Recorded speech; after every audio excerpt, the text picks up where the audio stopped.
Good day, ladies and gentlemen, and welcome to my humble but windy home in Livingston, Montana. And at the outset of this video, I've said this many times on my channel, if you don't like the wind, don't move to Livingston, Montana, wherever you do. This country around here is the windiest country I've ever been in my life, and I've been in some windy places. But anyway, that's neither here nor there. I'm traveling up on rabbit holes I shouldn't be going, or whatever here. Okay, this is going to be a very difficult video for me to do because I'm no therapist, I'm no shrink, I'm no marriage counselor or anything like this. But I certainly can understand the hurt and the pain and what not have you, and the destruction, if you will, of a dysfunctional marriage. Did you hear me? A dysfunctional marriage where there was abuse going on. I might as well top it off with that. Now, this is a story that I'm going to skip over, but I'm not going to get into any names or anything like that because this whole thing might lead into lawsuits and every other thing, and I'm damn sure not getting involved in any of that nonsense. I don't like lawyers, I don't like judges, I don't like politicians, I don't like any of these kind of people. So you're going to just have to hang in here with me because this is all ad-libbed. I have no script or text or notes or anything before me. Okay, before I get too long-winded, let me have a little drink of coffee. I haven't been up that long. My anti-crab juice, you know what I mean? Sure you do. Anyway, I've got a sister, my only sister. Well, I've got two half-sisters, but my only real sister, and she lives down, I'm just going to say in Idaho, okay? Plain, no names, no towns, no nothing. You wouldn't know where she lived if somebody stuck a map up your derriere anyway, but, I shouldn't say that. Strike that. But she was married for 20-some-odd years, and her husband died just about 2 years ago, a hair over 2 years ago, of cancer. This dude had all kinds of cancer, stomach cancer, pancreatic cancer, cancer of the stomach, cancer of this, cancer of that, and unfortunately for my sister and unfortunately for him, this dude had a drinking problem. And basically, according to my sister, what the doctor said was that he basically drank cancer into his body. And this guy, other than that, was, what I consider pretty healthy, and he worked for a great big, huge fertilizer outfit because they raise a lot of crops, produce, grain, the wheat, the sugar beets, spuds, and all that kind of stuff down there in Idaho. And like I say, he worked for one of these great big, huge, fertilizer outfits, and I do believe he made fair money, and all this other stuff. But he was around chemicals all the time, like nitrogen and ammonia and different things like that. And I had asked him on several occasions, wasn't he kind of worried about the long-term health implications of this kind of stuff? But he'd been on the job for so long that he didn't really want to quit and go get him another job because he had real good benefits, real good insurance. Come on, you guys know, job security, He didn't want to lose his job security, which I can understand because I was there. I've been there in my past working years trying to get my family raised. Excuse me for another second. Well, anyway, this is what I've got to say. This is the crux, the center, the main topic. It's not. I've actually got two topics to this stupid little discussion I got going on here, but this is really not a stupid discussion. This is something that really needs to be talked about, and that's married women's abuse. You know, because unfortunately for my sister, it happened in her case. And it took me, being very patient for my sister, approximately 2 years to drag out of her all the nasty, foul things that happened to her when she was married to her former husband, her deceased husband. I mean, I'm not going to get graphic here and go on, because I'd be here forever. Actually, in her case, from what I know and what evidences I know and whatnot, I could write a book. And I've been tempted to write a book too, trust me. You know, but she endured spiritual abuse, physical abuse, sexual abuse, mental abuse, and just about every kind of abuse they wanted, but yet nobody in our family knew nothing. Because my sister flat right out was too afraid to tell anybody. And that's what I'm saying. For any of you women that are watching this video, you know, all 2.5 of you, whatever you do, when you get in a situation like this, or, you know, what, you know the old saying, you know, nobody knows what goes on behind closed doors. Well, I'm sitting here to tell you that if you're in an abusive situation, you know, mentally, spiritually, physically, sexually, you know what? You need to talk to somebody. You need to talk to somebody. You need to, I don't care if it's your dog. I don't care if it's your pets, but you need to talk to somebody. You need to get it out in the open and all that kind of stuff. Now, after quizzing my sister, the problem with her was she was afraid that nobody would believe her.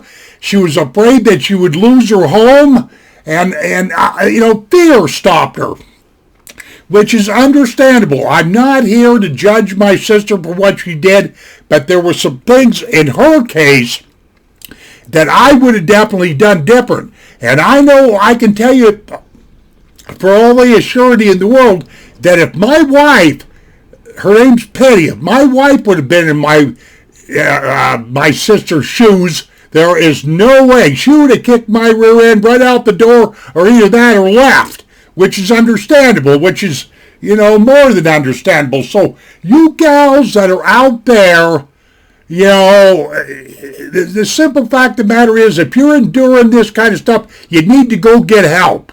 And I can't figure it out for you. You have to figure it out for yourself.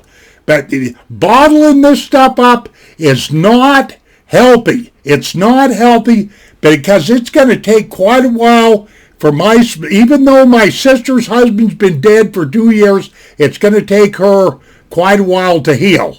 Now, this last 23rd of February, just, you know, a week or so ago, was her birthday, or a few days ago, and I made doggone sure that she had a good birthday. I bought her, I'm just going to leave it this. I bought her a relatively expensive piece of jewelry. It doesn't matter what it was and all that. And I do believe I made her day, you know, by doing this. And she had a few of her friends get a hold of her. And she, you know, I think she got a lot more attention on this birthday here than she ever did, especially from her older brother, because I am a numbskull. When it comes to birthdays, I never remember people's birthdays.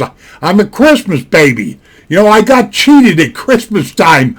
And my birthday's on the 23rd of December, and I am absolutely horrid, almost unforgivable of not remembering my families, my brothers, my sister, my parents, of course, they're passed on, my wife, my grandkids, their birthdays. I'm horrid at it. You know, what I need to start doing is taking my iPhone or whatever I have and using that calendar and putting their birthdays in there. Okay. But my point being is I gave my sister what I figure was a relatively good gift. She claims she likes it. I have no reason to believe anything different and whatnot have you. But one of my underlying messages here is it is better to give than to receive. I know this for a fact. It makes me feel lots better when I can give something to somebody, whether it's good, clean, honest advice or a gift or something, instead of expecting things all the time.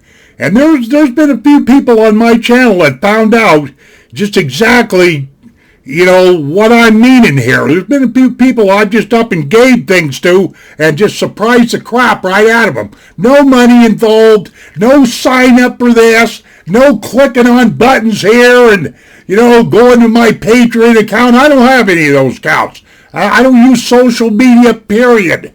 Just this YouTube nonsense, and I can barely stand to do this, And also you take like this month here, I've got a son that's very musically inclined, lots more than me. I just dabble with music, but he is multi-instrument talented. He can play the guitar, the bass guitar, the keyboards. He can play drums and all that stuff. Well, his bass guitar amplifier, went out on him, so I had this little Pig Nose 30, which, will work for bass guitars, and they're kind of, you're going to spend about $3, about $300 for one of them, and I had an extra one, and so I just gathered it up one day. I was going to sell it to him, but this COVID-19 hit, nobody's got any extra money or any of that, so I just loaded up my truck, took it over to his house, and dumped it off, and then said, "There you go, Joel, play away." And that made me feel better. You see what I mean? It is better to give than it is to receive. That's one of my main messages here. But I led this whole mess off. This is not a mess. I'm trying to be serious because, with that business of my sister being tortured, more or less. It's really not the correct word, but I think that's the way she felt at times, abused and like that. I tell you, these men that do stuff like that, they need to be knocked asshole over tea kettle, man. Because some of this stuff that goes on between men and women, and I'm talking about women too, it cannot be thrown into the sea of forgiveness. Some of this stuff hurts right to the core. It hurts some people so bad they don't even want to talk about it, and like that. And so, and when we're in the giving department right now, what date is it today? It's the 26th of February. I'm trying to get this right so I don't screw it up because I always do. The 26th of February of 2021, and hereafter a bit, I'm headed over to Belgrade to visit. After I've got a daughter that lives over there, and I've got a son-in-law that lives over there, and they just got done buying a $500,000 home. So therefore, my son-in-law, I didn't mean to say son, but son-in-law, he's got to work his rear end off to pay for all the stuff that he's acquired in his life. And they have a brand new baby. Well, the baby girl is 2 years old. And so, but he gets to, one of the two of these EDCs, he gets to have. I'm going to bring him over there, and his name is Jake, and I'm going to say, take your pick, Jake. Better to give than it is to receive. It's that simple. And I'll go to bed tonight, and I'll feel a lot better that I made this movie file because somebody out there I know needs to hear these words. And no, I'm not trying to be a preacher. I'm about the farthest thing from a preacher as you can get. But I'm just saying, my mother, when she was alive, she made sure that her kids were steeped deeply in Christianity, and I absolutely believe in certain spiritual principles. And as a Vietnam veteran, I got the right, so shut up. Because I know that we got a bunch of heathens out there, a bunch of atheists and all that. When I was in the United States Army, we used to have a saying, there's no atheist in a foxhole. But of course, some of you twinkle toes, you ain't never going to war, you never will, and all this other stuff. I've already proved what mettle I have. Some of you have not. So there you are. But my two messages, and like I say, my two messages here is do whatever you do. If you're enduring abuse, a marital abuse from your spouse, whether you're male or female, don't put up with it, and realize that it is better to give than it is to receive, but make sure that you're giving to a good cause. I might as well throw that in there. And that's all I've really got to say. And how much of your time have I wasted? Almost six. I'm coming up on 16 minutes. So, ladies and gentlemen, I want you to have a good day today. Take it easy. We shall see you on down the trail. And I got a little timer on this encoder here that I watch. I try my best not to make these videos too long, but take care of yourself and adios, my friends. And take to heart what I just got done saying to you. Goodbye.